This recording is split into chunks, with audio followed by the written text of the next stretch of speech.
एक शहर में ही एक छोटी सी बस्ती थी। उस बस्ती में एक छोटी सी किराए की झोपड़ी में एक बाप बेटी सुनीता रहा करते थे। बेटी 12वीं कक्षा में थी और बाप मजदूरी का काम करता था। बाप को इतनी जल्दी काम नहीं मिलता था। उसकी वजह से झोपड़ी का किराया तो दूर, राशन भी नहीं आ पाता था। सुनीता सरकारी स्कूल में पढ़ती थी। वो अपने बापू के लिए कुछ करना चाहती थी। बहुत दिन हो गए तुमने झोपड़ी का किराया नहीं दिया। अब या तो कुछ दिनों में किराया दो या तो तुम यहाँ से निकल जाओ।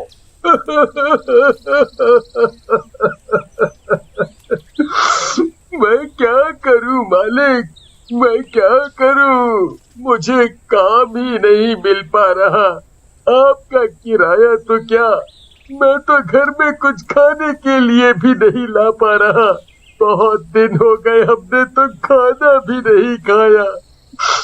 मेरी बेटी भी भूखी है, मैं भी बहुत भूखा हूँ। आप मुझ पर थोड़ी दया दिखाएं, थोड़ा और समय दे दीजिए।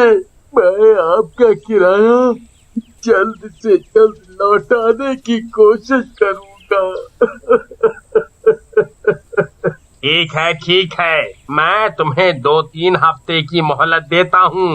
अगर तुम तब भी किराया नहीं चुका पाए तो फिर तुम्हें यहाँ से जाना पड़ेगा। फिर मैं कुछ नहीं कहूँगा और ना ही और समय दूंगा। धन्यवाद मालिक, धन्यवाद, बहुत बहुत धन्यवाद मालिक। 2-3 हफ्ते गुजर जाते हैं लेकिन सुनीता के बापू को कोई काम नहीं मिल पाता। सब लोग बोलते हैं कि तुम बहुत कमजोर हो, इसलिए तुम काम करने के लायक नहीं। 2-3 हफ्ते बाद झोपड़ी का मालिक किराया लेने आता है।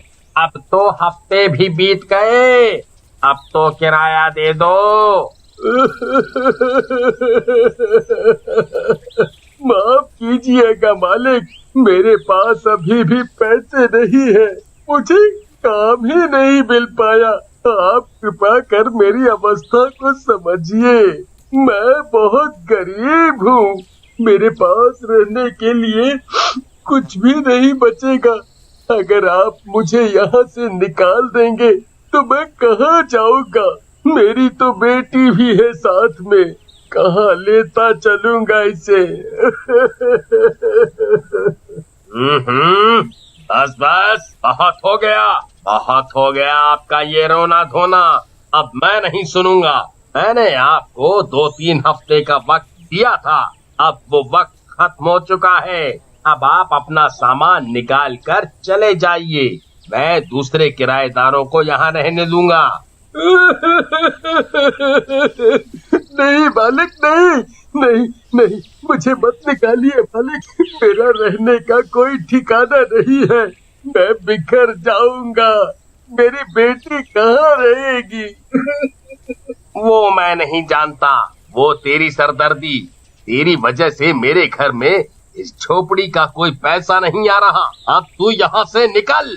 झोपड़ी का मालिक सुनीता और सुनीता के बापू का सारा सामान झोपड़ी के बाहर फेंक देता है और उनको घर से धक्के मारकर निकाल देता है। फिर सुनीता का बापू और सुनीता इधर उधर गलियों में भटकते रहते हैं और अपना कोई ठिकाना ढूंढते हैं। तभी उनको एक खम्बे के पास एक बड़ा सा पाइप नजर आता है और फिर वो उस पाइप के अंदर अपना सामान रखकर वहीं रहने लगते हैं।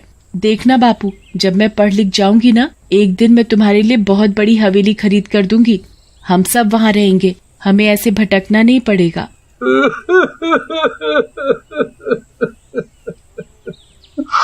हाँ बेटा, अब मेरी सारी उम्मीदें तेरे ऊपर है, सिर्फ तेरे ऊपर। फिर सुनीता और उसका बापू उसी झोपड़ी में सो जाते हैं और वहीं अपना गुजारा करने लगते हैं। एक रात को सुनीता को नींद नहीं आ रही होती है। वो रात को अपने बापू को उठते हुए देखती है। वो देखती है कि उसके बापू सूटकेस के पास बैठकर किसी डिब्बे के ऊपर हाथ रखकर रो रहे होते हैं। वो समझ नहीं पाती कि उस सूटकेस में क्या रखा है। उसने आज तक उस सूटकेस को हाथ लगाने की हिम्मत नहीं की क्योंकि उसके बापू उसे हाथ नहीं लगाने देते थे। आखिर बापू सूटकेस के पास बैठकर क्यों रो रहे हैं? आज तक मुझे सूटकेस में देखने भी नहीं दिया। आखिर उस सूटकेस में है क्या? इसका पता तो मैं कल करूंगी। फिर सुनीता सो जाती है और कुछ देर बाद सुनीता का बापू भी आकर लेट जाता है। अगली सुबह सुनीता स्कूल के लिए तैयार हो रही होती है और उसके बापू अपने काम के लिए निकल जाते हैं। तभी सुनीता को मौका मिल जाता है उस सूटकेस में देखने का कि आखिर उसमें है क्या। जब सुनीता के बापू वहाँ से चले जाते हैं तब सुनीता जल्दी से सूटकेस के पास चली जाती है और सूटकेस को उठाने की कोशिश करती है।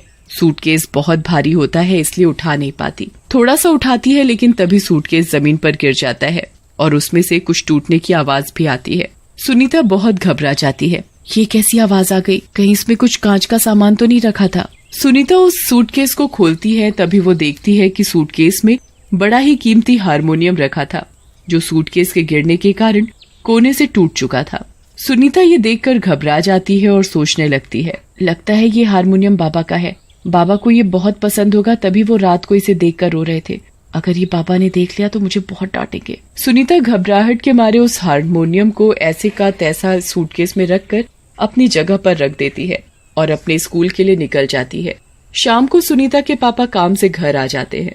सुनीता बहुत डरी हुई होती है। सुनीता के अंदर हिम्मत नहीं होती कि वो ये चीज अपने पापा को बता सके, इसलिए वो रात का इंतजार करती है। रात को जब सुनीता के बापू को लगता है कि सुनीता सो गई है तो वो अपने हारमोनियम को देखने के लिए जाता है। सुनीता पीछे से लेटी हुई सब देख रही होती है कि आखिर बाबा क्या कहेंगे। जब सुनीता के बापू सूटकेस खोलते हैं तो वो बहुत चौंक जाते हैं। वो बहुत रोते हैं। हे भगवान, ये हारमोनियम को क्या हो गया? मुझे संगीत का बहुत शौक था, इसलिए मैं हारमोनियम बजाता था। एक हारमोनियम बचा था पुराना धुराना सा, अब ये भी चला गया। अब मेरे संगीत के सपने का क्या होगा? ना जाने कौन तोड़ गया इसे, ना जाने कौन। उस दिन फिर सुनीता के बापू वापस अपनी जगह लेटकर रोने लगते हैं। उस रात को सुनीता के बापू को नींद नहीं आती है। वो पूरी रात रोते रहते हैं। अगले दिन सुनीता की परीक्षा होती है जिसके लिए वो जल्दी से तैयार हो जाती है। वो अपने बापू को कहती है, बापू मैंने खाना कढ़ाई में ही रख दिया था, आप इसे खा लेना। नहीं बेटा, मेरा खाने का मन नहीं, तुम चली जाओ और परीक्षा अच्छे से देकर आना। मेरा आशीर्वाद तुम्हारे साथ है। और फिर वो अपने काम के लिए निकल जाते हैं। सुनीता को ये सुनकर बहुत बुरा लगता है। हे भगवान, मेरी वजह से बाबू कितना उदास हो गए। मैंने कितनी बड़ी गलती कर दी उनका हारमोनियम तोड़कर। सुनीता अपने स्कूल पहुंच जाती है और परीक्षा के समय उसका दिमाग बिल्कुल नहीं चल रहा होता। वो जैसे तैसे अपनी परीक्षा देकर आ जाती है। मेरी पहली परीक्षा तो बहुत बुरी गई है, लगता है मेरे अच्छे अंक नहीं आ पाएंगे। अब तो पास ही हो जाऊं वही बहुत है। सुनीता रास्ते में जा ही रही होती है कि उसे एक पतली सी गली दिखती है। वो सोचती है कि ये घर तक जाने का शॉर्टकट रास्ता है। फिर सुनीता उस पतली सी गली में जाने लगती है। वो वहाँ पर चल ही रही होती है कि तभी उसका पैर किसी चीज से टकरा जाता है। सुनीता देखती है कि उसका पैर किससे टकराया। वो देखती है कि मिट्टी के ढेर में पड़ा हुआ एक बहुत ही चमकदार जादुई बक्सा वहाँ पड़ा है। वो उसे उठाकर देखती है कि उसमें आखिर है क्या। जब वो उसे खोलती है तो उसमें से एक जादुई परी निकलती है। वो परी इतनी चमक रही होती है कि सुनीता को अपनी आंखें बंद करनी पड़ती है। मुझे एक लालची तांत्रिक ने इस बक्से में बंद करके कैद कर दिया था, जिसकी वजह से मैं यहाँ सालों से पड़ी हुई हूँ। इस गली से कोई आता जाता नहीं था क्योंकि ये गली थोड़ी सी गंदी है और यहाँ मिट्टी के बहुत सारे ढेर हैं। तो उस तांत्रिक ने इस बक्से को मिट्टी के ढेर में दबाकर रख दिया था ताकि किसी को ये बक्सा न मिले। तुम इस गली में बहुत सालों बाद आई जिसकी वजह से तुम्हें ये बक्सा मिला। ये बक्सा बहुत जादुई है। ये बक्सा जिसके भी हाथ लग जाता है उसकी एक इच्छा तो जरूर पूरी होती है। तुम बताओ तुम्हारी क्या इच्छा है? क्योंकि तुमने मुझे इस बक्से से खोला, इसलिए मैं भी तुम्हें अपनी तरफ से एक इच्छा मांगने को बोलती हूँ। तुम जो भी इच्छा मांगोगी मैं पूरी करूंगी। ठीक है, मैं तुम्हें अपनी पहली इच्छा बताती हूँ। मैं चाहती हूँ कि तुम एक बहुत ही सुंदर सोने का हारमोनियम मुझे दो, और दूसरा मैं ये चाहती हूँ कि तुम मेरे लिए एक बहुत बड़ी हवेली खड़ी करके दो। परी उसके घर के पास पहुंचकर एक बहुत ही सुंदर हारमोनियम वहाँ पर रख देती है जो कि सोने का बना होता है, जिसकी चमक बहुत ज्यादा होती है, और उस हारमोनियम के पीछे एक बहुत ही सुंदर हवेली बनाकर दे देती है। और फिर परी वहाँ से गायब हो जाती है। तभी पीछे से उसके बाबा वहाँ आ जाते हैं। बेटा, ये सुबह सुबह इतनी जल्दी कौन हवेली खड़ी करके चला गया? बापू, मुझे एक परी मिली जिसने मुझे ये दोनों चीजें दी। कितनी अच्छी परी थी वो। फिर सुनीता और सुनीता के बापू वहाँ खुशी खुशी रहने लगे।